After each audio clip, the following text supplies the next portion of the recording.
अब हम चलेंगे किस्मत के ग्रह के ऊपर। हमने किस्मत के ग्रह को किया और किस्मत के ग्रह में हमने किया पहला स्टेप। फिर से जिनको आज नए आए हैं क्लास के अंदर, उनके लिए मैं बता दूं किस्मत के ग्रह के बारे में। 1, 4, 7 और 10 ये बंद मुट्ठी के खाने यानी कि केंद्र स्थान। यहाँ पर पहले भाव में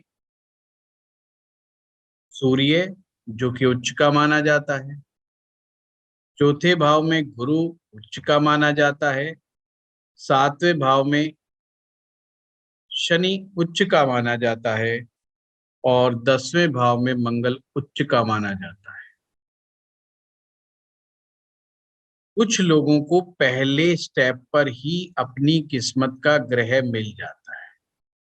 अगर आप में से कोई ऐसा व्यक्ति है जिसका शनि 7वें में बैठा हुआ है, तो समझो उसकी किस्मत का ग्रह पहले स्टेप पर ही मिल गया।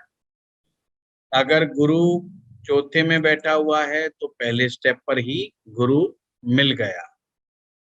कभी कभी ऐसा भी होगा कि दो ग्रह एक साथ केंद्र में आ गए हों, जैसे गुरु भी चौथे में आ जाए, शनि 7वें में आ जाए, तो दो ग्रह उसके तो किस्मत के हो गए। पर ज्योतिष के नियम के अनुसार किस्मत का ग्रह एक ही निकलेगा। चाहे आपके कई निकल जाएं, हो सके पहले में सूर्य ही बैठा हो तो 3 ग्रह हो जाएं आपके, पर माना एक ही जाएगा। तो वो जब भी दो या दो से अधिक ग्रह किस्मत के बन जाएं, तो आपको लाल किताब की ग्रह की सीरीज को याद रखना है। उसके अनुसार जो सबसे पहले ग्रह आएगा वो माना जाएगा वही किस्मत का ग्रह होगा। मैंने आपको बताया था जैसे सबसे पहले गुरु का नंबर है, लाल किताब गुरु ग्रह से स्टार्ट होती है। दूसरे नंबर पर सूर्य, तीसरे नंबर पर चंद्रमा, चौथे नंबर पर मंगल, पांचवें नंबर पर शुक्र, छठे नंबर पर बुध, सातवें नंबर पर राहु, आठवें नंबर पर शनि और 9वें नंबर पर केतु। बहुत सिंपल सी सीरीज है। इसे लाल किताब की होरा सीरीज भी कहते हैं। इसको आप हमेशा याद रखिए, साइड में लिख लीजिए, याद हो जाएगी थोड़े दिनों के बाद। तो जब आप रिटर्न रिपीट कर दीजिए। अरे ईशान, बार बार रिपीट मत कराया करो बाबू, फिर दोबारा हैंग हो गया। कोई बात नहीं, करो करो, मैं हैंग हो जाता हूँ, है ना। चलो, बुध लिखो सबसे पहले, बृहस्पति, दूसरा शनि, दूसरा सूर्य, तीसरा चंद्रमा, चौथा मंगल, पांचवा पांचवा शुक्र, बुध, सॉरी, मंगल के बाद शुक्र लिखो, शुक्र के बाद बुध लिखो, बुध के बाद राहु लिखो, राहु के बाद शनि लिखो, शनि के बाद केतु लिखो। ये 9 है। जब भी डिसीजन हो, लेना हो कि एक से ज्यादा आपके किस्मत के ग्रह इकट्ठे हो गए, इस सीरीज में जिसका पहला स्थान आएगा वो किस्मत का ग्रह माना जाएगा। जैसे हमने एग्जाम्पल लिया कि पहले घर में सूर्य आ जाए, चौथे घर में गुरु भी बैठ गया और सातवें में शनि बैठ जाए, तो किसी आदमी के 3 ग्रह इकट्ठे हो गए, तो भाई कौन सा माने? तो जो इस सीरीज में सबसे ऊपर है, तो सबसे ऊपर गुरु है, तो हमें कहेंगे कि गुरु हमारी किस्मत का ग्रह है। अब ये तो बात है पहले स्टेप की। अगर किसी का पहले स्टेप पर नहीं मिलता तो यानी हमने लॉजिक क्या लगाना, अगर याद रखने के लिए, अगर इनको दिमाग ज्यादा नहीं रखने लगाना, कि पहला स्टेप वो है जिसमें उच्च के ग्रह केंद्र में हो। फर्स्ट स्टेप क्या किया हमने, फर्स्ट स्टेप किया उच्च के ग्रह केंद्र स्थान में हो। अब दूसरा स्टेप क्या है याद रखने के लिए, कि उच्च के ग्रह केंद्र से बाहर हो। तो उच्च के ग्रह केंद्र से बाहर कैसे होंगे, तो दूसरे भाव में चंद्रमा उच्च के होते हैं, तीसरे भाव में राहु, छठे भाव में बुध, नौवें भाव में केतु और 12वें भाव में शुक्र। यानी कि उच्च का ग्रह अगर केंद्र से बाहर है तो भी आपको कंसीडर करना है। जैसे किसी का चंद्रमा अगर सेकंड हाउस में मिल जाता है तो आपने कहना जी जो चंद्रमा है वो किस्मत का ग्रह हो गया, या शुक्र 12वें में मिल गया तो शुक्र किस्मत का ग्रह हो गया।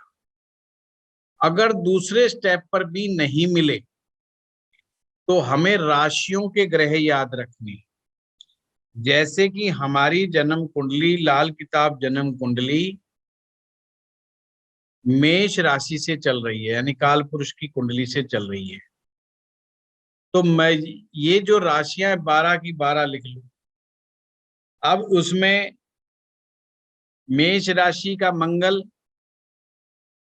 वृष राशि का शुक्र दूसरे भाव में, तीसरे भाव में मिथुन राशि का बुध, चौथे भाव में चंद्रमा, पांचवें भाव में सूर्य, छठे में बुध। पर छठे से पहले ही अगर बुध होगा तो पहले स्टेप में मिल जाएगा, इससे पहले हो तो लिखोगे भी नहीं तो भी गुजारा चल जाएगा।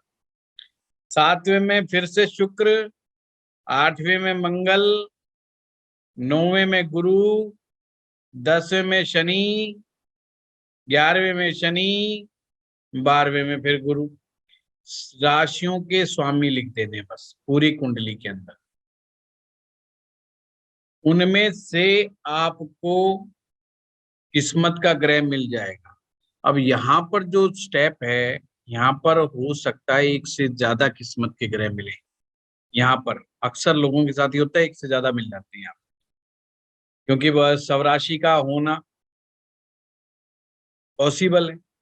तो जब तीसरा स्टेप आएगा तो यहाँ पर जब राशियों की बात आएगी तो यहाँ पर हमें इस सीरीज का बड़ा उपयोग करना है, क्योंकि हो सकता है केंद्र में तो इतना चांस कम होते हैं, कोई विरला होता है जिसके 2-3 इकट्ठे मिल जाते हैं, नहीं तो ये तीसरे स्टेप पर मैक्सिमम लोगों के साथ होता है, एक से ज्यादा किस्मत के ग्रह बनते हैं कि मंगल पहले में भी बैठा है और दूसरे में शुक्र बैठा है और फिर जाकर के तीसरे भाव में बुध भी बैठ गया, तो ऐसे 2-3 मिल गए। तो इस सीरीज का उपयोग करना है कि कौन सबसे पहले आया। मान लीजिए यही एग्जाम्पल ले लेते हैं कि मंगल पहले में, दूसरे में शुक्र बैठ गया, तीसरे में बुध को बिठा दिया, तो कौन किस्मत का ग्रह माना जाएगा। तो आपने सीरीज को देखना है कि सबसे पहले मंगल है कि शुक्र है कि बुध है। तो सबसे पहले मंगल है, तो मंगल जो है किस्मत का ग्रह मान जाएगा। समझ गए बात को, सिंपल राशि। अब राशियों से भी नहीं पार पड़ रही है, अगला स्टेप पे पहुंच जाओ। तो अगला स्टेप क्या आएगा, अगला स्टेप है सीधे 9वें भाव पे पहुंच जाओ आप, 9th हाउस में। अर्थात 9th हाउस में कोई भी ग्रह बैठा होगा, 9th हाउस में कोई भी ग्रह यदि बैठा होगा तो वो किस्मत का ग्रह होगा। अब मान लीजिए किसी के 9वां भाव भी खाली है तो इसको तीसरे भाव में देखना है।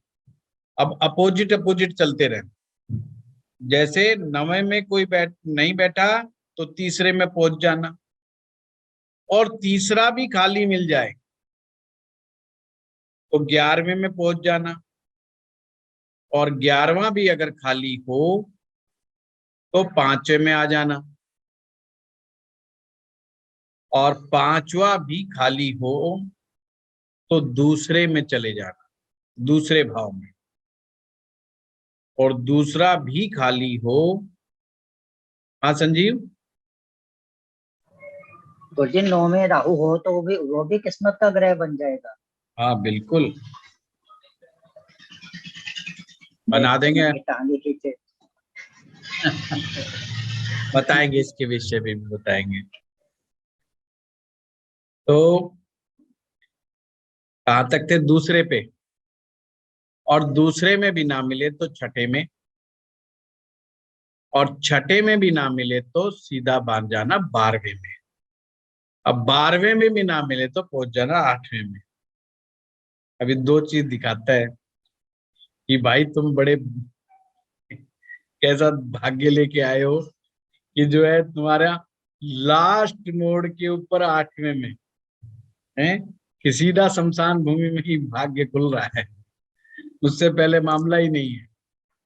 चलिए,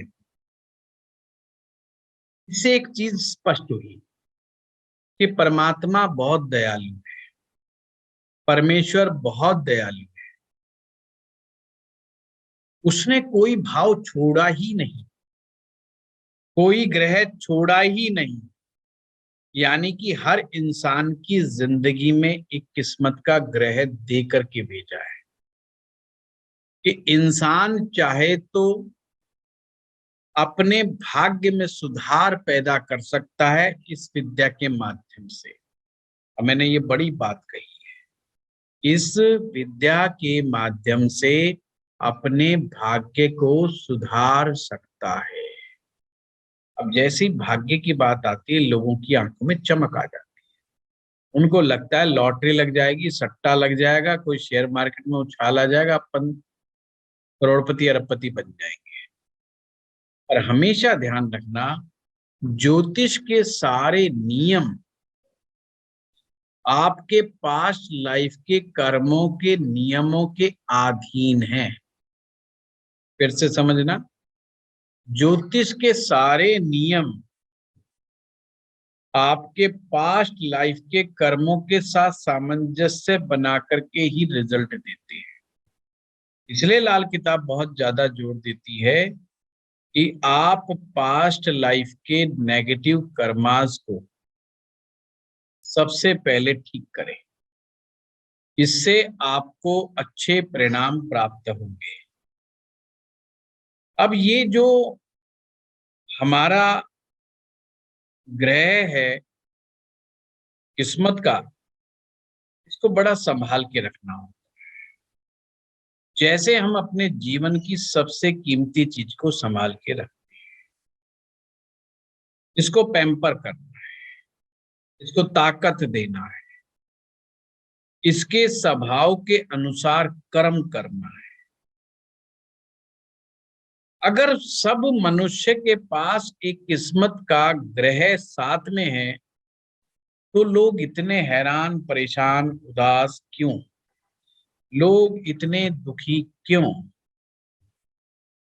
पहला रीजन ज्ञान की कमी, कि उन्हें ज्ञान ही नहीं है कि ऐसा भी कुछ होता होगा। दूसरा, पुरुषार्थ की कमी, कि ज्ञान तो मिल गया पर करे कौन। ये भी एक बहुत बड़ा चैलेंज है, ये मैं बता दूं। ज्ञान तो बहुत सारे ज्योतिषियों को हो जाता है, पर वो कहते हैं तो ज्ञान दूसरे के लिए, खुद के लिए नहीं है। तो वो ये समझ करके इसके लिए कुछ नहीं करते। तीसरा, वो लोग हैं जिनका किस्मत का ग्रह पता तो होता है पर उसके हालात अच्छे नहीं। जैसे कि किसी का किस्मत का ग्रह राहु के साथ बैठा है, केतु के साथ बैठा है, या वो किस्मत का ग्रह कमजोर पड़ गया है, या पाप ग्रहों के बीच में फंस गया है, या वो अच्छे भाव में नहीं बैठा हुआ है। अब ये भी हो सकता है। तो सबसे पहले अपने किस्मत के ग्रह को बचाने का उपाय करें। किस्मत का ग्रह का तात्पर्य ही है एक ऐसा ग्रह जो हमें जीवन में आगे बढ़ने के लिए हमारे रास्ते खोल दे, हमें मौका दे, हमें अवसर दे, हमें अपॉर्चुनिटीज मिले। आप कितने मर्जी टैलेंटेड हों, अगर आपको अपॉर्चुनिटी नहीं मिलेगी काम करने की, तो आप अपनी प्रतिभा दिखाओगे कहाँ पर हैं? जब तक इंटरनेट नहीं था, जूम मीटिंग नहीं थी, तो मैं गुड़गांव में अपने क्लासेस चलाता था। तो आप लोगों को थोड़ी पता था कि सुनील वशिष्ठ इतने साल से बेचारा लाल किताब सिखा रहा है। अब किस्मत ने मौका दिया आप लोगों को सामने आने, तो आप लोगों को भी पता चल गया भाई ये भी व्यक्ति है जो लाल किताब सिखा रहा है। नहीं तो जो टीवी पे आ रहे थे उन्हीं के बारे में पता था। हम जैसे कंजूस आदमी जो टीवी पे आने से डरते थे, कौन पैसा दे भाई, इतना पैसा कौन लगाए हैं, ज्योतिष में भी पैसा लगाएंगे तो फिर कैसे क्या फायदा। खैर मजाक की बात। तो कहने का मतलब, कितने मर्जी टैलेंटेड हों, पर जब तक मौका नहीं मिलेगा तो कैसे हम वहां पर आ पाएंगे। तो किस्मत का ग्रह आपको मौका देता है। तो कोरोना ने हमको मौका दे दिया और हम आ गए।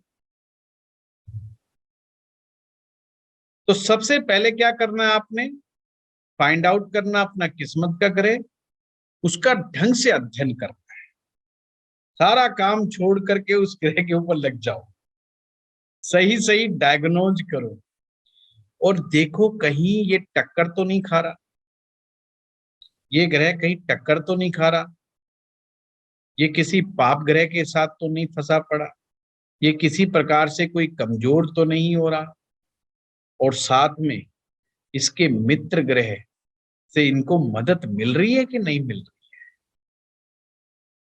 अगर किस्मत के ग्रह को जितनी ज्यादा उसके मित्रों से मदद मिलेगी, किस्मत उतनी ही बुलंद होगी, किस्मत उतनी ही ज्यादा बुलंद होगी। अब जब बुलंद किस्मत होती है तो अपने आप काम बनते हैं। वो नाना करता रहता है और किस्मत उसको हाथ पकड़ के खींच के ले जाती है ऊपर तक। ये कैसी किस्मत होती है, बुलंद किस्मत किसको कहते हैं? कालिदास का बेस्ट एग्जाम्पल है। कालिदास का तो नाम सुना ही होगा आप लोगों ने। महामूर्ख था और कहानी मैं पूरी नहीं कहूंगा, शॉर्टकट में राजा की और राजा की लड़की की आपस में विवाद हो गया पिता पुत्री का। बाप भी इगोइस्टिक था, उसने कहा अच्छा, क्योंकि बाप बोला बेटा जो है ये है वो है, बेटी बोली कि सब कुछ किस्मत का खेल है।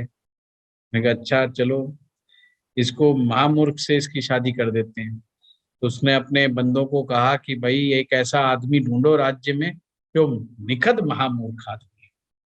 तो वो सारे ढूंढते रहे। पहले तो ढूंढे कैसे, मूर्ख किसको कहे मूर्ख। उन्होंने देखा पेड़ पर एक बंदा बैठा हुआ अपनी लकड़ियां काट रहा है, और लकड़ी जिस पेड़ पर जो काट रहा है, जिस शाखा के ऊपर बैठा है उसी शाखा को काट रहा है। सबको दिखाई दे रहा है जैसे ही लकड़ी गिरेगी ये भी गिरेगा। तो सबने फैसला किया इतना बड़ा महामूर्ख तो हमने भी नहीं देखा। सबने एक साथ बोला उठा ले गए उसको। बाकायदा लड़की बोली मैं इंटरव्यू लूंगी। तो जो साथी थे राजा के उन्होंने कहा कोई बात नहीं भाई। उन्होंने कहा ये आज मौन है, आज ये बोलेगा नहीं, इशारों में बात करेगा। और वो अपने नकल मरवा दी, जैसे एग्जाम में लोग नकल मरवा देते हैं और बच्चे को पास करा देते हैं। कालिदास भी पास हो गया इंटरव्यू के अंदर। पर जब पहली बार मुलाकात हुई पति पत्नी की, तो पत्नी तुरंत ही समझ गई ये तो पक्का कालिदास है, इसको तो कुछ नहीं आता। और वो इतना गुस्सा खा गई कि कहाँ महामूर्ख मेरे पल्ले पड़ गया। कहते हैं कि उसने कमरे से बाहर निकाल दिया और सीढ़ियों से धक्का दे दिया, उसके मार दिया, धक्का लगा दिया। तो सीढ़ियों पे जाकर के पड़ा तो आगे कहते हैं कि माँ सरस्वती की मूर्ति थी और वो उससे टकराया, ऐसा स्टोरी बताती है। और उसके मुंह से निकला कि माँ। कि जैसे बच्चा पिटने के बाद माँ माँ करता है, तो वैसे ही माँ माँ करने लगा। और कहते हैं उसके बाद उसने माँ देवी की, भगवती की साधना की, सिद्धि की, माँ सरस्वती की सिद्धि की, माँ काली की साधना की, और उस साधना से वो व्यक्ति, उसमें कवित्व तो उभर आया, यानी कि काव्य करने की कला उसके अंदर उभर करके आई, और वो महान विद्वान बना। उसने कई ग्रंथ लिखे, और उसका पूरा का पूरा रूपांतरण हो गया। अब आप देखिए कि किस्मत का ग्रह कहाँ से कहाँ ले गया उसको। एक महामूर्ख से वो महाविद्वान कालिदास हो गया, और उसके लिए धोखे का ग्रह उसकी पत्नी साबित हुई। धोखा हो गया। उसने तो बेचारे ने शादी करी नहीं थी, उसमें तो इतना दिमाग ही नहीं था कि वो शादी करे। और शादी भी करनी थी तो इस लेवल पे जाकर के शादी थोड़ी करनी थी उसने, तो बेचारे का दिमाग ही नहीं था इस लेवल पे जाकर के। परंतु ये सारा घटनाक्रम उसका पूरा का पूरा ट्रांसफॉर्मेशन कर देता है। ऐसे जिंदगी में कई बार कुछ होनी अनहोनियां ऐसी हो जाती हैं जो लोगों के जीवन को रूपांतरित कर देती है। कहने का तात्पर्य ये था कि गलत भी कर दो तो भी वो ठीक में परिवर्तित हो जाता है। ये कार्य है किस्मत के ग्रह का, और खास करके जब ही होगा ये, जितना मजबूत आपका किस्मत का ग्रह होगा, जितना अच्छा किस्मत का ग्रह बैठा होगा, जितना उसको मदद प्राप्त हो रही होगी अपने मित्र ग्रहों की, उतना ही व्यक्ति लाइफ में स्मूथनेस गेन करेगा। ये समझ लेना आप। ठीक है, बहुत सिंपल सा मेथड है। अगर किसी का कोई प्रश्न है तो ठीक है, फिर हम और उपाय लेंगे, रेमेडीज वाला उपाय लेंगे। कोई एक आध प्रश्न है तो ज्यादा मत पूछना, मैं ज्यादा के हर एक के जवाब दूंगा नहीं। तो हाँ खेमचंद बताओ। चलते चलिए। सर जैसे आपने बोला कि उसके प्लेनेट खुद नेगेटिव नहीं होना चाहिए। अगर जो हम बेसिक जो मैलेफिक प्लैनेट्स बोलते हैं, सैटर्न, राहु केतु, अगर यही किस्मत का प्लेनेट किसी का बन जाए खेमचंद तो खेमचंद रुकिए, मैंने बोला ही नहीं कि नेगेटिव नहीं होना चाहिए। मैंने ये बोला है कि अगर शनि 7वें में होगा तो किस्मत का ग्रह होगा। मैंने तो मंगल को भी बोला है किस्मत का ग्रह। आप नहीं बोला गलत तो पकड़ गए। राहु को भी। हाँ वो हो सकता है आप क्योंकि गलत आपने मैं समझा रहा हूँ, गलत पकड़ गए उस चीज को। मैंने ये कहा है कि वो किसी पाप ग्रह के साथ फंसा हुआ ना हो, वो किसी अन्य ग्रह की टक्कर में ना फंसा हुआ हो, वो चोट खाया हुआ ना हो, वो किसी भी ओके। रूप से कमजोर ना बन रहा हो। कि अगर कमजोर हो गया, जैसे किसी व्यक्ति का गुरु चौथे भाव में बैठा है, सभी को समझने की जरूरत है, बेस्ट एग्जांपल दूं। अब गुरु चौथे में बैठा है तो सबको पता है ये किस्मत का ग्रह तो यही बनेगा, क्योंकि सीरीज में भी सबसे पहले यही है। तो परंतु अगर उसके सेकंड भाव में, पांचवें भाव में, नौवें भाव में, 12वें भाव में राहु, बुध, शुक्र अगर बैठे हों तो क्या करेंगे?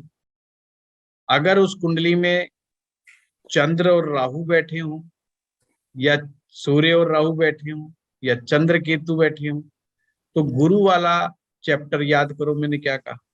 गुरु कमजोर हो की जाएगा। ताकत ही कमजोर है। कमजोर हो सारा जाएगा। फंस गया। अब गुरु में ताकत ही नहीं है, वो किस्मत का ग्रह भी है, वो किस्मत का ग्रह भी है, देखने में उच्च का भी लग रहा है, पर अंदर से खोखला है। तो ऐसा आदमी अपने किस्मत के ग्रह का पूरा पूरा उपयोग कर ही नहीं पाएगा। तो ऐसे आदमी क्या करते हैं? फिर वही वाली कहानी, शिव महापुराण वाली। एक पंडित जी बेचारे बड़ी भक्ति करते थे, पर बड़े गरीब थे, कई सालों से भक्ति कर रहे थे। माँ पार्वती ने कहा कि गरीब ब्राह्मण है, इतने सालों से भक्ति कर रहे हैं, कि हे भगवान शिव कुछ फायदा कर दो। तो भगवान शिव ने कहा क्या करूं, इसकी किस्मत में नहीं है। देने को तो मैं भी बहुत देना चाहता हूं, पर इसके भाग्य में नहीं है, इसीलिए मैं इसको नहीं दे पाऊं। पार्वती नहीं मानी, कहते ऐसा नहीं हो सकता कि कोई देना चाहे और आप देना चाहें और उसे ना मिले, तो भगवान शिव ने कहा चलो आज यही करते हैं। उन्होंने धन का भरा हुआ घड़ा उसके सामने रख दिया, और पंडित जी को बेचारे को क्या सूझा कि आज देख के चलते हैं कि अंधे लोग कैसे चलते हैं, तो मैं भी आज अंधा बन के चलूंगा। अचानक से उसके दिमाग में ख्याल आया और अंधा बना, बनते ही धन से टकराया भी, बिल्कुल मार्ग में रख दिया उसके, और उठा और गिर गया। और फिर उठ करके कपड़े झाड़ के चल दिया। कहता है लोग कितने बेशरम है कि रास्ते में पत्थर रख देते हैं, ये भी नहीं देखते कि कोई बेचारा गिर जाए, और उठ के चल दिया बिना धन लिए, क्योंकि उसने धन को तो देखा भी नहीं। तो किस्मत ने उसके सामने कोई चीज रख भी दी तो उसका वो कोई भी किसी प्रकार से उपयोग भी नहीं कर पाया। इस क्लियर हुई? तो ये है किस्मत के ग्रह की कहानी। हाँ देशमुख जी। हाँ सर, केंद्र में जैसे सूर्य गुरु शनि मंगल छोड़ के कोई भी ग्रह होगा तो भी हम उसे ये सीरीज के हिसाब से नंबर देख के वही उसको ही किस्मत का ग्रह मानेंगे क्या? लेकिन जो मैंने स्टेप बताए ना, स्टेप बाय स्टेप चलते जाओ। वैसे तो हमारी क्लास में मुझे नहीं लगता कि 9वें भाव तक भी कोई पहुंचेगा, उसको सबके मिल ही जाएंगे, वहां तक 9वें भाव तक मिल ही जाएगा, है ना। तो ज्यादा चिंता का इतना विषय नहीं है, ये सर बहुत। मुझे ये समझ में नहीं आया कि जैसे मानो जैसे केंद्र में सिर्फ शनि और बुध है, तो उन केंद्र में उन शनि दोनों में बुध से से कोई मतलब नहीं है देशमुख जी। आपने ये देखना है क्या शनि 7वें में है। अच्छा। मैंने तो बाकायदा भाव बताए, हाँ। केंद्र नहीं, कि ओके। पहले में सूर्य, चौथे में गुरु, 7वें में शनि, 10वें में मंगल, यानी कि उच्च के ग्रह बताए हैं केंद्र। Okay sir, thank you. क्या? क्लियर हो गया। हाँ हाँ सर सुनील अभी जी। सवाल लेंगे तो बहुत लेट फिर से कोई बात खत्म हो जाएगा सर। कोई बात नहीं, अब नीतू जी थोड़ा सा करना पड़ेगा। आप बताइए, नहीं तो इनके क्वेश्चन फिर रह जाएंगे और अगले दिन कहेंगे हम तो कंफ्यूज हैं। अब वो अपने राहु का तो इलाज करेंगे कि नहीं, कि राहु का असर चल रहा है, क्यों कहते हैं जी कंफ्यूज है। हाँ सुनील जी बताइए। तो जैसे 12वें बारहवें में किसी की दृष्टि और में शुक्र है सूर्य के साथ, लेकिन दृष्टि और टक्कर नहीं खा रहा है, तो ये कितना अच्छा बुरा होगा? सुनील जी आपने कहा सूर्य और शुक्र 12वें में बैठे, यही है? हाँ। आवाज कटी थी। हाँ तो शुक्र 12वें में बैठा है तो किस्मत का ग्रह बन गया। पर अब उस नियम को याद रखेंगे कि क्या सूर्य और शुक्र की युति अच्छी है। तो लाल किताब कहती है सूर्य और शुक्र की युति अच्छी नहीं है। तो क्यों क्यों नहीं है? क्योंकि यहाँ पर शुक्र कमजोर पड़ जाता है। देखिए सूर्य के साथ, देखो वैदिक ज्योतिष में तो डिग्री का नियम है कि इतने डिग्री पे हो तो अस्त मानता है। पर लाल किताब कहती है कि अगर वो एक भाव में भी आ जाता है तो शुक्र जलता है, मतलब थोड़ा सा वो वीक पड़ जाता है, उतना ताकतवर नहीं रहता जितना होना चाहिए। तो यहाँ पर एक प्रकार से जो किस्मत का ग्रह है उस पर थोड़ा डेंट लग जाता है, ये मान के चलना चाहिए। अगर ये डेंट ज्यादा जब लग जाता है, जब उसको शुक्र को कहीं से मदद ना मिले, उसके मित्र ग्रहों से मदद ना मिल रही हो, तो फिर उसको ज्यादा डेंट लगता है। कैसे मित्र ग्रह? जैसे बुध ग्रह, शनि ग्रह है, इसके मित्र ग्रह हैं। अगर ये भी कमजोर पड़ जाएंगे कुंडली के अंदर तो शुक्र ग्रह उतना ही वीक होता चला जाएगा। अब इसकी निशानी क्या होगी? अब लक्षण नहीं बोलूंगा, निशानी बोलूंगा। अब इसकी निशानी क्या होगी? इसकी निशानी ये होगी, अगर किसी का भी, ध्यान से सभी सुनना, शुक्र ग्रह किस्मत का होगा तो पत्नी के आते ही उसका भाग्योदय हो जाएगा। पत्नी के आते ही भाग्योदय हो जाएगा, शादी होते ही भाग्योदय हो जाएगा। शादी भी कब होगी? नेट 25वें 26वें वर्ष के अंदर विवाह हो जाएगा। तो ये किस्मत के ग्रह की निशानी होगी कि भाई वो सही सलामत है, वो ग्रह बिल्कुल फर्स्ट क्लास है। पत्नी कैसी होगी? पत्नी उसका सपोर्ट करने वाली होगी, पत्नी के साथ उसके संबंध बहुत अच्छे होंगे, पत्नी के साथ लड़ाई झगड़ा नहीं होगा, और आदमी दिल से महसूस करेगा मैं इस लायक नहीं था जिस लायक मुझे पत्नी मिल गई। हमेशा ध्यान रखना, किस्मत का ग्रह आपको उम्दा चीज देगा, उम्दा मतलब बढ़िया चीज देगा, बेस्ट चीज देगा, वो चीज देगा जिसके कि आप लायक नहीं हो। क्लियर हुई बात कि वो चीज देगा जिसके कि आप लायक भर नहीं हो, वो चीज देगा, तो वो अच्छे की निशानी होगी। पर अगर वो कमजोर होता चला जाएगा तो फिर मामला उल्टा होता चला जाएगा। ये ध्यान से समझ लीजिए, किस्मत के ग्रह का मतलब ये नहीं कि वो 100% तुम्हें बढ़िया रिजल्ट देगा ही देगा। यही तो सबसे बड़ी गड़बड़ है कि किस्मत का ग्रह पता तो चल जाता है पर वो असर जो देता है वो अपनी स्थिति के अनुसार, अपनी ताकत के अनुसार ही देता है। ये कोई गारंटी नहीं है कि आपका किस्मत का ग्रह फलाना तो वो देगा ही देगा रिजल्ट, ना ना, कोई लेना देना नहीं है ऐसा। हाँ, ठीक है। अगर वो किसी से पीड़ित नहीं है, वो ताकतवर है, वेल प्लेस तो होगा ही होगा, तो ये मान के चलो फिर वो बहुत अच्छे परिणाम देगा, फिर नो डाउट। तो शुक्र के पीछे लगना है सर। हाँ, शुक्र के पीछे नहीं, पत्नी के पीछे लोगो। ठीक है सर।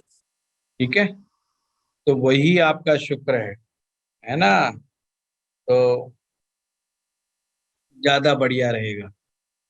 एक ठीक है, फोटो लगाओ लक्ष्मी नारायण की फोटो, जिसमें लक्ष्मी जी विष्णु जी के पांव दबा रही है। ठीक है, ये लगाओ, ये सूर्य काफी शुक्र की युति, सूर्य शुक्र की युति वालों के लिए निहायत जरूरी है। ठीक है, कम से कम वो काफी दिशा में।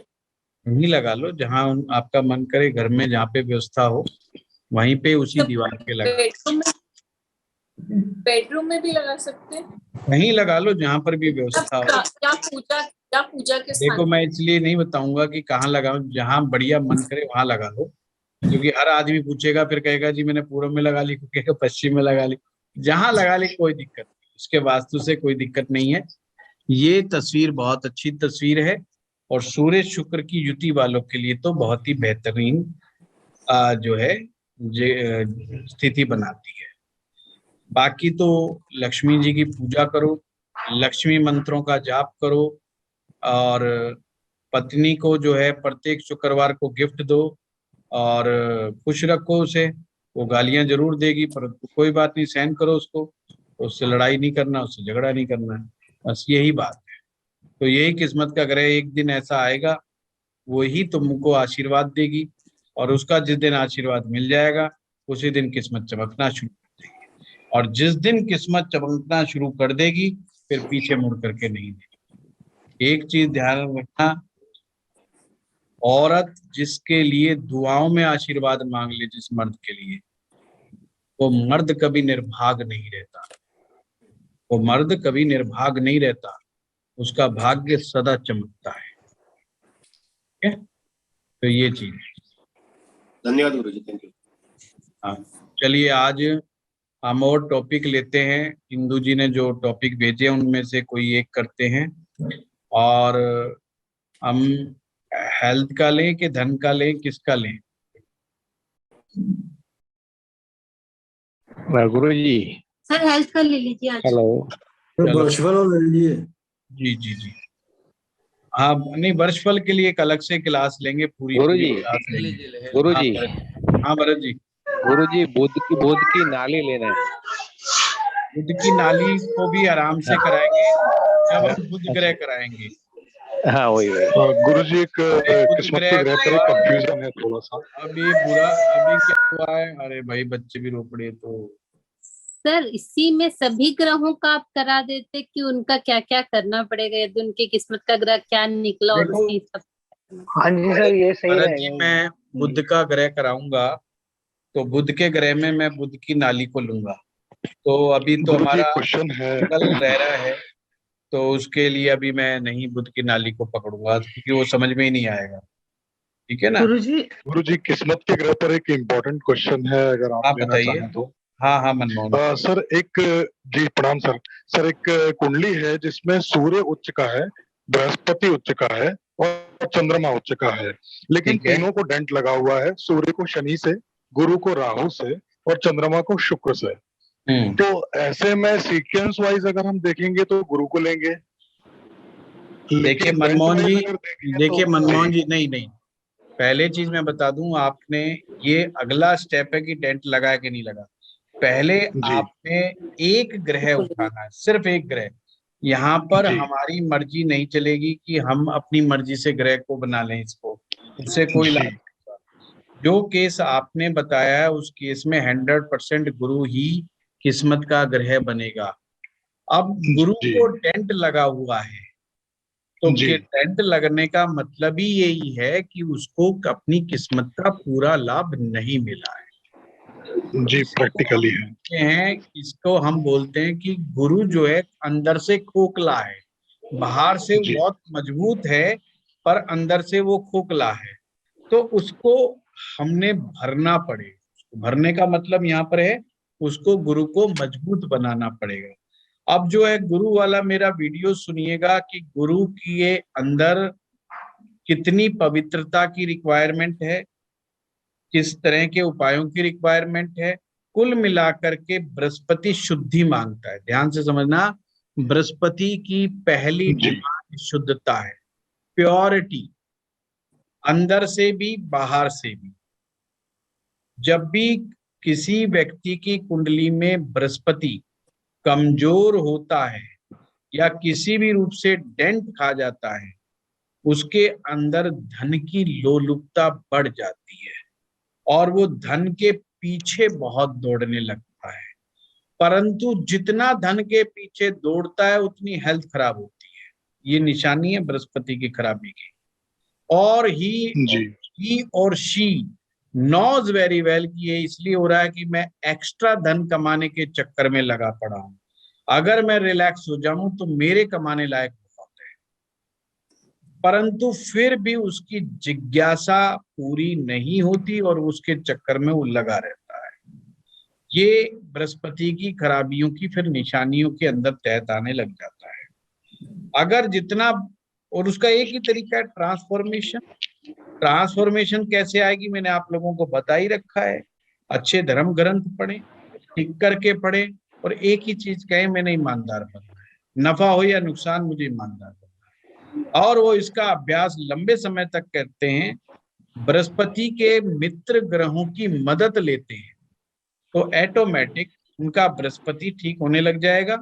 और बृहस्पति ठीक होगा तो किस्मत का सितारा अपने आप ठीक होने लग जाएगा। ये सिंपल मैथमेटिक्स है लाल किस्मत का, में कोई बहुत बड़ा वो नहीं है। पर हाँ, धन्यवाद। Important, it's very important. ये आप लोगों का खेल बना सकता है, दूसरों का क्या, खुद का। आपको आपका किस्मत का ग्रह एक अच्छे मुकाम तक पहुंचा देगा, आप जैसा दिल से चाहते हो। ये बहुत सेम मनमोहन जी ने जो क्वेश्चन पूछा है सेम है कि बृहस्पति को 3, जैसे आपने 5 बताए थे, उसमें से 3 पॉइंट्स पे कमजोर हो रहा है बृहस्पति, और बृहस्पति के साथ शनि भी बैठा है, और पर बैठा बृहस्पति 12वें अपने घर में है, तो उसमें कैसे होगा? विभा जी देखो, वो तो आप खुद एनालिसिस कर लीजिए। एक ही एग्जाम्पल से वो हमने चीजों को क्लियर कर दिया।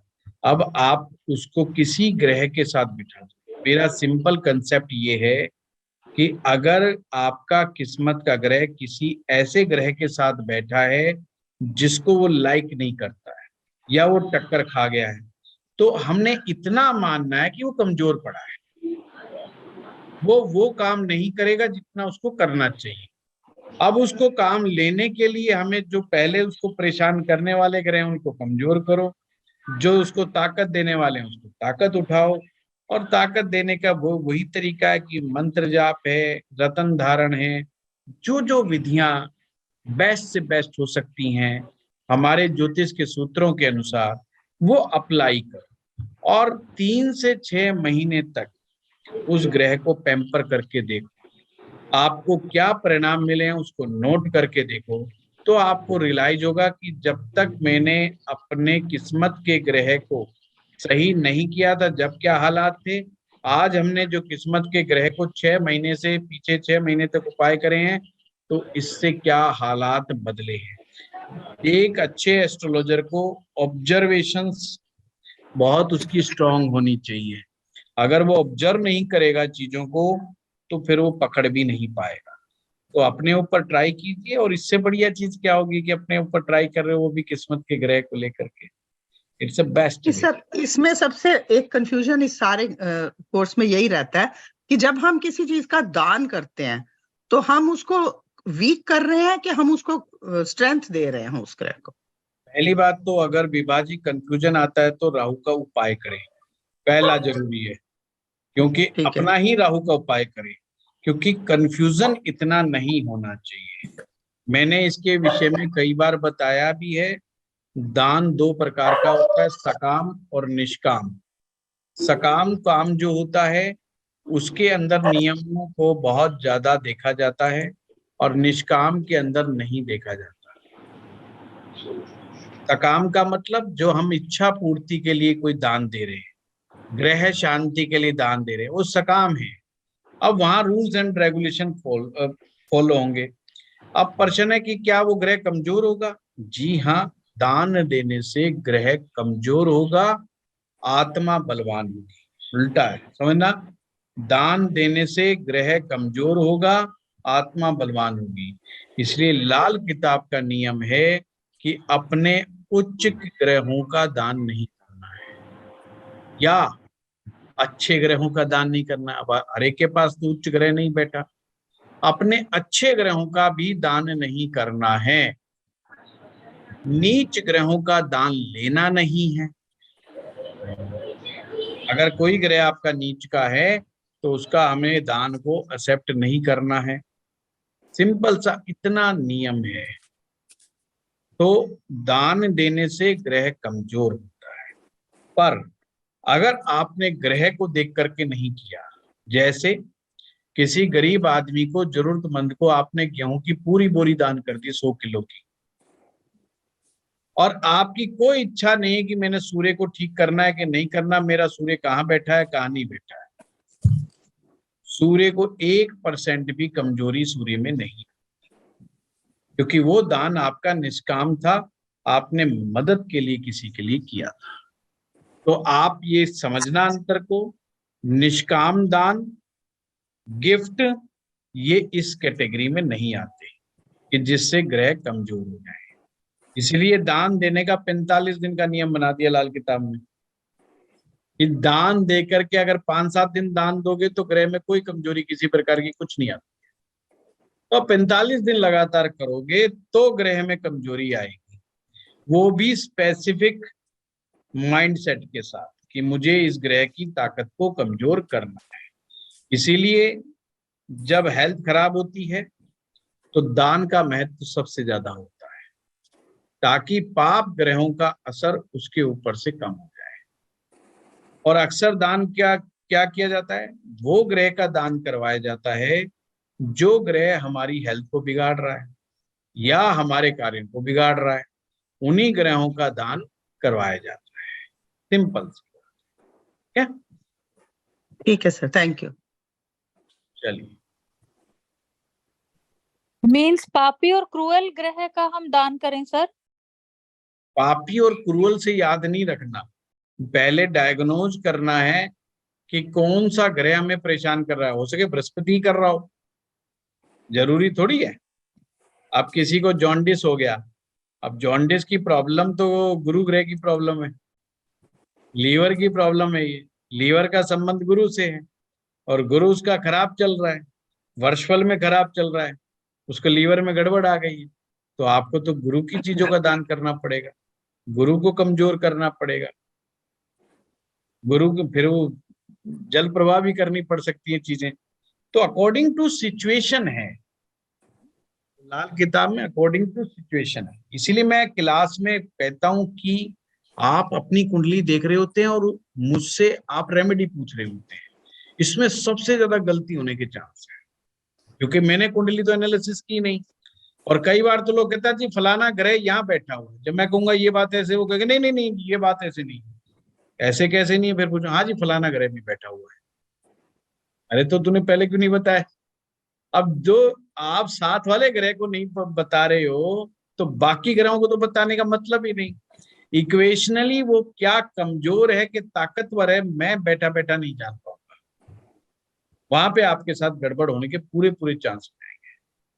इसलिए मैं कहता हूं केवल क्लास को देख करके, क्लास आपके सीखने के लिए है, क्लास आपकी अंडरस्टैंडिंग बढ़ाने के लिए, क्लास आपके कंसेप्ट को क्लियर करने के लिए है, पर्सनल चार्ट को समझने के लिए भी है, परंतु उसकी रेमेडी नहीं करनी उठते कि आज तो गुरुजी ने मेरी कुंडली ले ली और बता दिया ये काम कर लो और मैं करना शुरू कर दिया। नहीं, एक बार राय सलाह जरूर ले लें, अदरवाइज कभी भी दिक्कत भी बन सकती है, क्योंकि हमने पूरी कुंडली एनालिसिस नहीं की होती है। ये चीज है। हाँ नीतू जी जल्दी बताइए।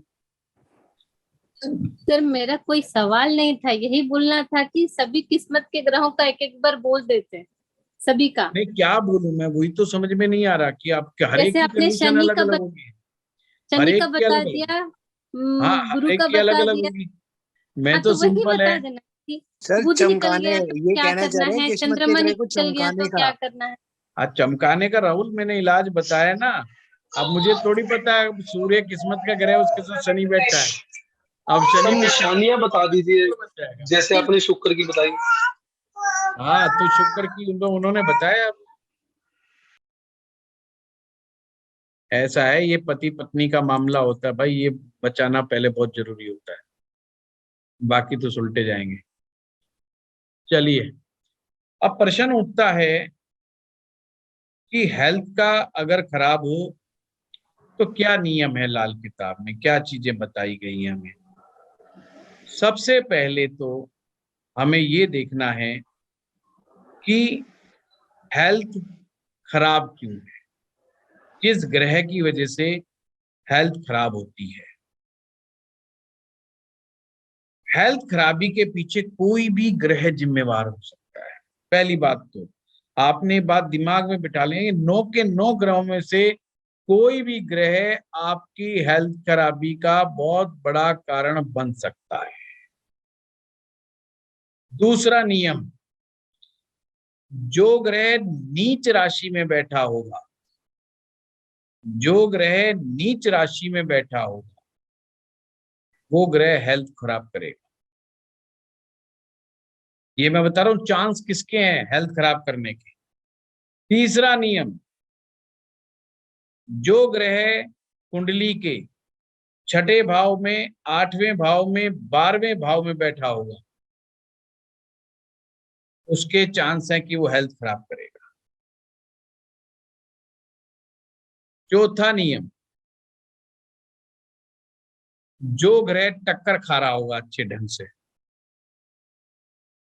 वो ग्रह टक्कर खाया हुआ ग्रह भी आपको आपकी हेल्थ को डिस्टर्ब करेगा। पांचवा नियम, कुंडली के अंदर सूर्य और मंगल, कुंडली में सूर्य और मंगल यदि अच्छे हालात में नहीं होंगे तो हेल्थ खराब होने के चांस होंगे। सबसे ऊपर का नियम, इन सबसे पार का नियम, बृहस्पति कैसा है। बिना बृहस्पति की इजाजत के कोई भी रोग शरीर में प्रवेश नहीं करेगा। ऑक्सीजन जो है वो बृहस्पति है। हमारी जो श्वास है, जब तक हमारी श्वास सही प्रोपोर्शन में बॉडी में चल रही है हमें कोई बीमारी नहीं होती है।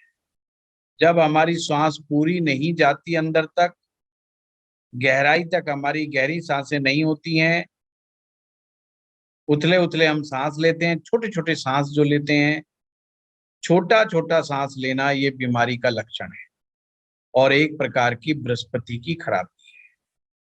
यानी किसी ना किसी रूप में या तो आपकी कुंडली में बृहस्पति खराब है या आप कोई ऐसा कर्म कर रहे हैं जिससे बृहस्पति खराब हो रहा है। तो उससे क्या होगा, श्वास छोटे छोटे आने शुरू हो। ये 6-7 नियम है। इन 6-7 नियमों के अनुसार अब हमने उपाय लिखने हैं।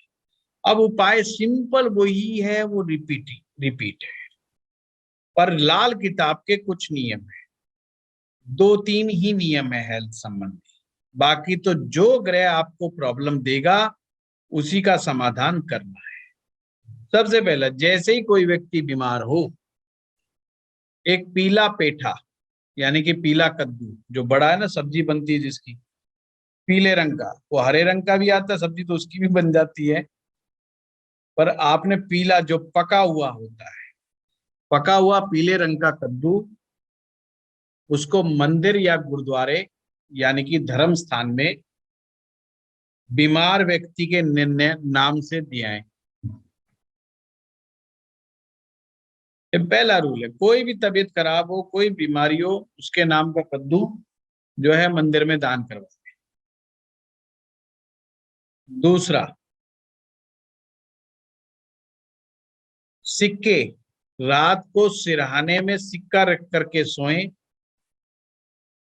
यानी बीमार आदमी के सिरहाने पर सिक्का रखवा दें और अगले दिन किसी स्वीपर को वो सिक्का दान कर दें। और बड़े शहर में ये समस्या भी हो सकती है, तो 2-3 दिन के इकट्ठे कर लेना, है ना, और कोई 1-1 रुपया मत रखना, नहीं कोई लड़ पड़ेगा तुमसे।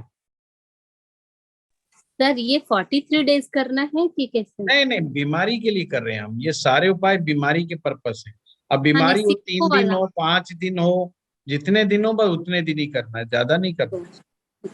ठीक है, हमने बीमारी को ठीक करने के ये उपाय के रूप में करना है, बाकी कोई हमारे वो विशेष वो नहीं है। सर किसको देने सिक्के नेक्स्ट डे? सॉरी, स्वीपर को। अच्छा ठीक है, थैंक यू। और स्वीपर ना मिले तो फिर किसी भिखारी को दे दें। गुरुजी, बृहस्पति उच्च का हो फिर भी कद्दू दान करना? बिल्कुल, तबीयत खराब हो तो, तबीयत खराब हो, बंदा हॉस्पिटलाइज हो जाए, बंदा को तबीयत बहुत उल्टी सीधी हो जाए, दवाई ना काम कर रही हो, तो उसमें ये काम करना चाहिए। देखो, बृहस्पति तो जाकर के अगर मान लो उच्च का है और आप लगातार 45 दिन तक पीला कद्दू दोगे तो जाके उसके ऊपर कुछ फर्क पड़ेगा, जब उसमें कमी आएगी, है ना। परंतु ये इसका लॉजिक क्या है? लॉजिक इस बात का है कि जब तक हमारा बृहस्पति खराब नहीं होगा हम बीमार भी नहीं होंगे। और जो बुध ग्रह है, लाई, यानी हमारे शरीर में जितनी भी नस नाड़ियां हैं वो सारी की सारी बुध है। जो गोल गोल नस नाड़ियां हैं, कोई पतली है कोई मोटी है, जैसी भी है, और जिनमें भी ऐसे ऐसे कंपन होता है, ऐसे ऐसे कंपन, हमारी आंतें भी में कंपन होता है, हमारी नस में भी कंपन होता है, कंपन वाली सब बुध है, मरकरी। इसको कोई घुमाना भी है सिर पे?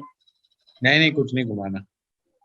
पता चला 10 किलो का कद्दू घुमाते घुमाते बंदा ही गिर गया, है सिर पे ही फूट गया कि पंडित जी ने क्या उपाय बताया। तो लाल किताब वालों को बड़ा प्रैक्टिकल सोचने की जरूरत है, ये प्रैक्टिकल नहीं सोचते कद्दू बेचारे के ऊपर से। और कहीं उसकी बीवी को कह दो कि पति तुम्हारा बीमार है, कद्दू 7 बार फिरा दो सोते हुए कि वो कद्दू छोड़ ही देना उसने उसके ऊपर 1-2 बार, वो वैसे ही ठीक हो जाएगा बेचारा मंदिर में जाने से पहले। तो आपने इस चीज का ध्यान रखना है। अब तीसरा उपाय क्या करना है? तीसरा उपाय ये करना है कि बृहस्पति को ताकत देना शुरू कर देना है किसी भी तरीके से। बृहस्पति को ताकत कैसे देते हैं? हमारे बड़े बुजुर्ग बड़े जानते थे। वो बेचारे हाथ पैर जोड़ने लग जाते थे देवी देवताओं के सामने और मन्नत बोल देते थे कि हमारा बच्चा ठीक हो जाए तो हम प्रसाद चढ़ाएंगे या हम तेरे दरबार में आएंगे, है ना, उस तरह की मन्नत बोल देते थे। या अपने घर में जो देवी देवता होते हैं उनके सामने मत्था टिका देते थे, कुछ पैसे रख देते थे, कोई फल मिठाई की बात कर देते थे और पाठ पूजा आरंभ कर देते हैं। तो ये जो पाठ पूजा आरंभ है, जो बंदा बीमार है उसके नाम से जब हम पाठ पूजा प्रार्थना करते हैं तो एक प्रकार से हम बृहस्पति के बलाबल को बढ़ा रहे हैं। अगर रोग गंभीर हो जाए तो भगवान शिव की पूजा, भगवान शिव के अंदर मंगल का वास भी है, बृहस्पति का वास भी है, चंद्रमा का वास भी, यानी कि भगवान शिव की भक्ति में 3 ग्रहों को कंट्रोल करने की या 3 ग्रहों के साथ सामंजस्य स्थापित करने की ताकत है भगवान शिव की भक्ति करने में। अगर केवल शिवलिंग की पूजा कर रहे हैं, मंगल ग्रह शांत हो जाता है। अगर भगवान शिव का ध्यान करते हो तो आपका गुरु ग्रह की ताकत बढ़ जाती है। ओम नमः शिवाय का पाठ करने से गुरु ग्रह की ताकत बढ़ जाती है। जल अभिषेक करने से चंद्रमा ठीक हो जाता है। अगले स्टेप के ऊपर आपको वो ग्रह का दान करना है जो ग्रह आपको बीमारी दे रहा है। अब ये नहीं कि सारे के सारे उपाय करने, इनमें से कोई कहता जी मैं कद्दू दे देता हूँ, किसी के लिए स्वीपर को दान देना ठीक है, मतलब उसके लिए इजी है तो स्वीपर को कर दे। अगर ये नहीं हो सकता तो उसके घर वाले, परिवार वाले देवी देवताओं की कोई मन्नत मान ले तो वो भी ये पर करनी है पूरी। ये नहीं कि छोरा ठीक हो गया बोला अब तो छोरा खेलता फिर रहा, तो फिर ऐसे नहीं करना, तो फिर उसको मान लेना भाई, वो चीज नहीं करनी, नहीं ये चीज बाद में पकड़ी जाएगी फिर, नहीं तो फिर देवी ऋण हो जाता है, यानी देवी देवताओं का ऋण माना जाता है। कर्जा हमारे सिर पर होता है, कभी फिर फंस जाओगे, फिर दोबारा सुनवाई नहीं है। इस तरीके से बृहस्पति को ताकत है। और जो भी ग्रह जिस भी अंग को ज्यादा परेशान कर रहा हो, अगर प्रॉब्लम जितनी सीवियर होगी उसी के हिसाब से, अगर प्रॉब्लम बहुत ज्यादा सीवियर हो जाए तो उस ग्रह की चीजों को लेकर के फिर जमीन में दबाना है, नहीं तो बहते जल में प्रवाहित करना है। और सॉफ्ट काम क्या है कि आपने दान दिला दिया। ये हेल्थ संबंधी उपाय है। बाकी हर ग्रह की चीजों का आपको मालूम ही है, उन ग्रहों की चीजों से ही लाल किताब में नियम बताए गए हैं उपाय करने के। सूर्य के लिए आप गेहूं ले लें, बाजरा ले लें, लाल फल ले सकते हैं, लाल चंदन ले सकते हैं।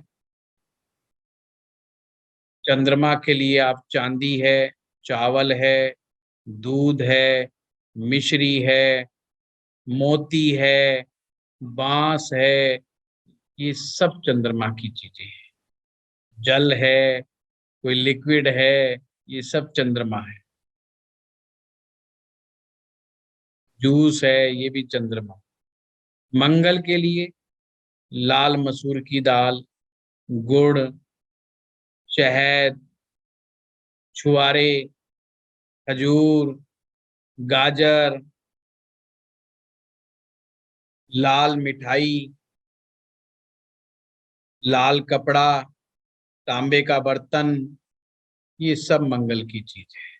बुध की चीज कोई भी हरे रंग का फल, हरी सब्जियां, इलायची, हरा कपड़ा, हरी चूड़ियां, हरी साड़ी, ये साबुत हरे मूंग की दाल, ये सब बुध की चीजें हैं। छोटी कन्याओं का पूजन करना, छोटी कन्याओं की सेवा करना, ये भी बुध ग्रह का ही उपाय है। शुक्र, बुध से तो ब्रेन की बीमारियां लगेंगी और क्या इससे बीमारी लग सकती है? मतलब बुध से दांत की खराबी, दिमाग की खराबी, जब दांत खराब होता तो दिमाग भी काम करना बंद कर देता आदमी। और आंतों की समस्या, यानी जो आंतें होती हैं वो ढंग से काम नहीं करती हैं। एक बीमारी होती है IBS, इरिटेबल बाउल सिंड्रोम, वो भी वैसे ही आती है। उसको बार बार लगता है कुछ भी खाएगा उसको लगता है जब तक तू टॉयलेट नहीं जाएगा तेरे को शांति नहीं मिलेगी। तो ये प्रॉब्लम भी होती है। नस नाड़ियों की, स्किन से रिलेटेड प्रॉब्लम, कोई भी त्वचा का रोग, जो है वो भी बुध से रिलेटेड ही होता है। हार्ट के पल्पिटेशन ये भी बुध से रिलेटेड ही है। शुक्र ग्रह की चीजें। सर एक मिनट। हाँ जी। तांबे का आपने सूर्य का बताया था ना, तांबा और जो मंगल बुध के लिए तांबे में आपने बोला था कि साबुत हरा मूंग भर के रखे, तो वो रवि और बुध का मिश्रण हो जाएगा। हाँ बिल्कुल, तांबा जो है सूर्य में भी इस्तेमाल होता है और मंगल में भी इस्तेमाल होता है। ऐसे ही लाल कपड़ा जो है मंगल में भी इस्तेमाल होता है, सूर्य में भी इस्तेमाल होता है। पर जो चमकदार कपड़ा होता है लाल रंग का, वो मंगल बुध की निशानी है। जो ज्यादा चमकदार नहीं, सिंपल है, वो मंगल नेक की निशानी। शुक्र के लिए हमारा इत्र कोई भी किसी प्रकार की खुशबू, लेडीज आइटम, श्रृंगार का सामान, रंग बिरंगे कपड़े, ये सब शुक्र के आइटम है। कांसे का बर्तन, कपूर, शनि ग्रह के लिए काले उड़द, सरसों का तेल, काले तिल, काला कपड़ा, काले जूते, काली जुराब, काली छतरी, लेदर के जूते, नमकीन चीजें, नमक, ये सब शनि के अंडर में आएगा।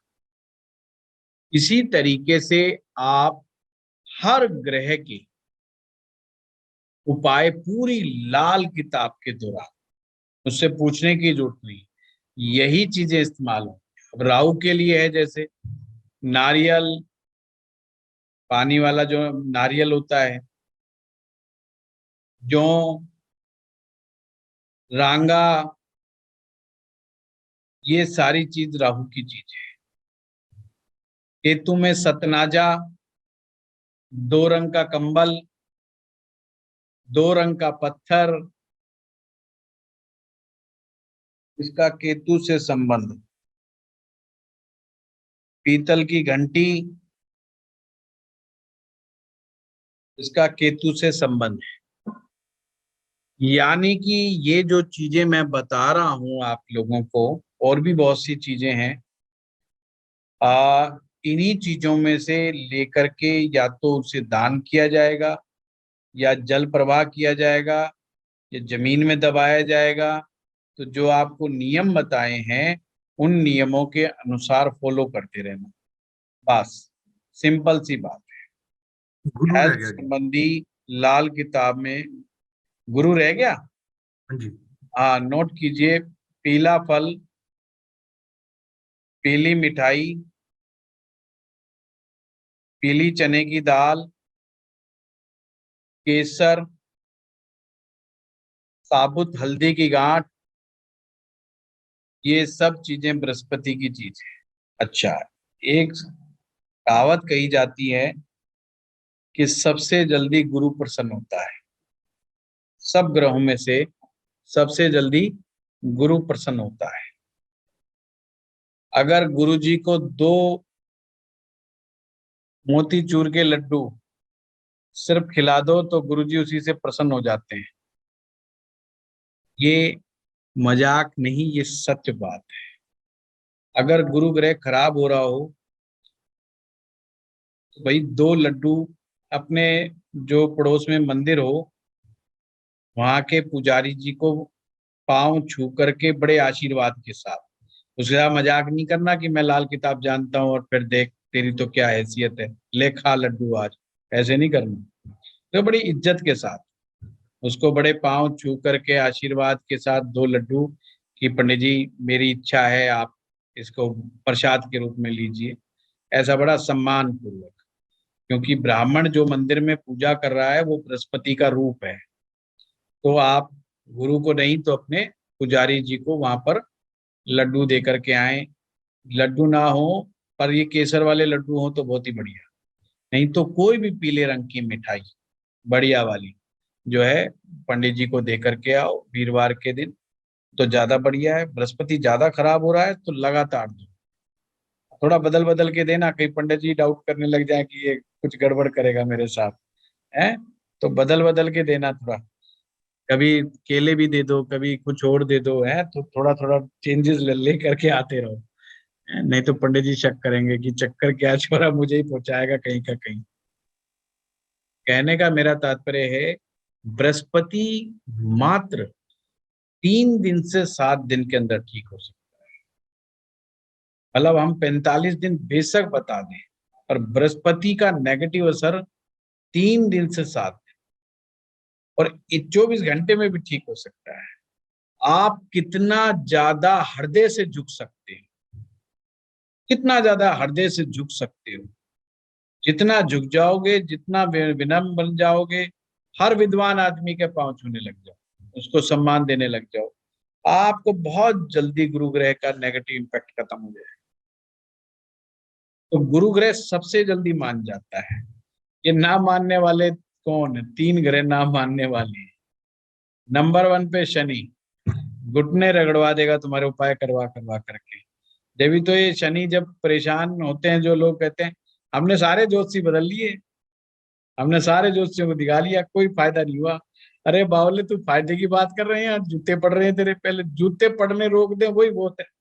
फायदा तो तेरे बहुत बात की बात है। तो कई बार लोग एक्सपेक्टेशन करते हैं कि दशा खराब चल रही हो चाहे अच्छी चल रही हो, उपाय करेंगे, उपाय करते चमत्कार हो जाएगा। नहीं, ये सारी चीजें दशाओं के अधीन हैं। अगर दशाएं बहुत खराब चल रही हैं तो ज्योतिषी का पहला कार्य बनता है कि उस दशा, बेकार दशा के नेगेटिव इम्पैक्ट को वो कम करे। सिर्फ कम करे, खत्म तो वो कर ही नहीं सकता। अगर कोई ज्योतिषी कहता है 100% मैं नेगेटिव इफेक्ट कम कर दूंगा, तो वो चलो बेवकूफ बना रहा है, ये समझ लेना। या तो उसे पता नहीं है कि वो बोल क्या रहा है। कई लोग है ना बड़े बेहोशी में भी रहते हैं, कई लोग बड़े बेहोशी में भी रहते हैं कि जो मर्जी बोल के निकल लो।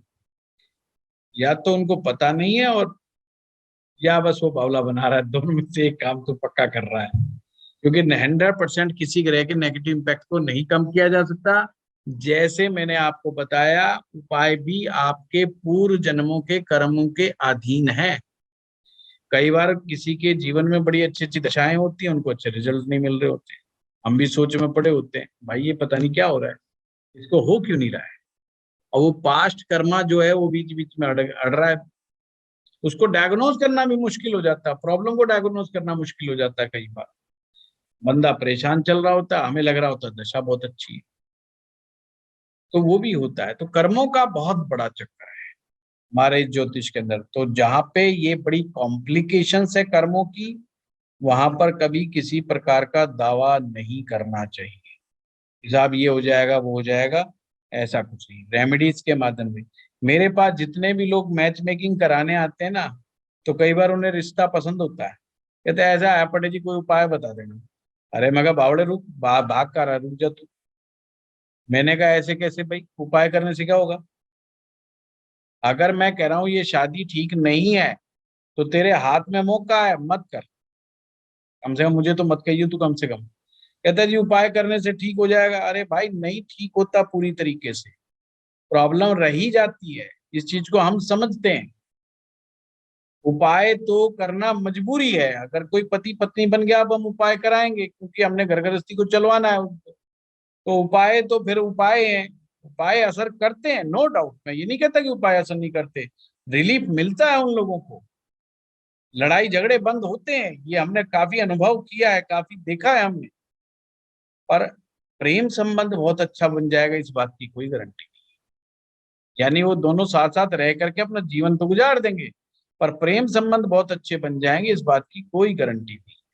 इसीलिए जब भी आप बच्चा बच्ची का कोई शादी ब्याह करते हो तो सोच समझ करके ही आगे बढ़ो।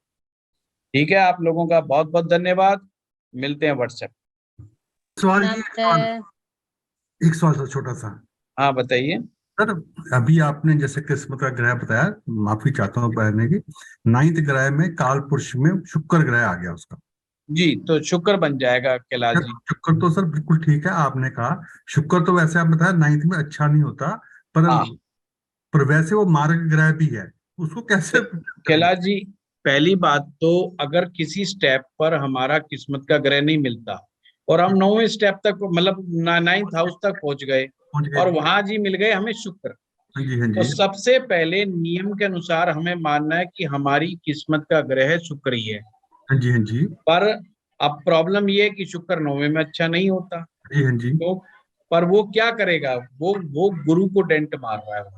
ठीक है जी, शुक्र गुरु को डेंट मार रहा है। अब ऐसे में शुक्र के दुष्प्रभाव को रोकने के लिए, क्योंकि भाग्य में शुक्र बैठा है तो वो दुष्प्रभाव पैदा करेगा, तो ठीक है जी, दुष्प्रभाव को रोकने के लिए चांदी का चकोर टुकड़ा नीम के पेड़ की जड़ में यानी तने के अंदर चकोर लेकर के उसको खड्डा करके उसको अंदर चांदी दबानी है और ऊपर से वापस करना है।